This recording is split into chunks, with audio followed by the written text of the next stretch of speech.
อำเภอเมืองแพร่จังหวัดแพร่ได้รับความเสียหายจากพายุฤดูร้อนทั้งสถานีตำรวจภูธรเมืองแพร่ห้างสรรพสินค้าหลังคาโรงรถถล่มเสาไฟฟ้าหลายต้นในพื้นที่ตำบลนาจักอำเภอเมืองแพร่หักโค่นจำนวนหลายต้นส่งผลให้ไฟฟ้าดับส่วนพื้นที่หมู่ที่2ตำบลนาจักถูกพายุฤดูร้อนพัดหลังคาปลิวหลายหลังคาเรือนเป็นครั้งที่2ในรอบสัปดาห์ที่ผ่านมา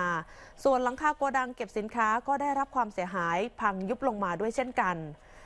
เช่นเดียวกับที่วัดสวรรค์นิเวศศาลาปฏิบัติธรรมขนาดใหญ่เกิดพังยุบตัวลงมาจากแรงลมของพายุฤดูร้อนด้านนายพงษ์รัตน์พิรมรัตน์ผู้ว่าราชการจังหวัดแพร่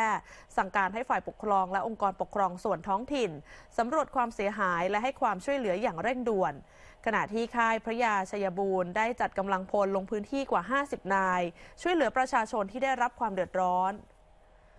ไปต่อกันที่จังหวัดอุตรดิตถ์ค่ะเกิดพายุฤดูร้อนพัดบ้านเรือนประชาชนในพื้นที่ตำบลผาจุกอำเภอเมืองอุตรดิตถ์ได้รับความเสียหายจำนวน8หมู่บ้านรวม59หลังคาเรือนมีทั้งเสียหายทั้งหลังและเสียหายบางส่วนเบื้องต้นทางกองช่างของเทศบาลตำบลผาจุกได้สำรวจความเสียหายสำหรับพื้นที่บ้านท่าเรือ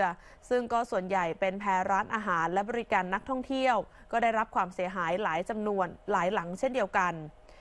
นายธนากรอึ้งจิตไพศาลผู้ว่าราชการจังหวัดอุตรดิตถ์พร้อมด้วยคณะกรรมการเหล่ากาชาดจังหวัดลงพื้นที่มอบสิ่งของช่วยเหลือประชาชนที่ได้รับความเดือดร้อนจำนวน59หลังคาเรือนค่ะ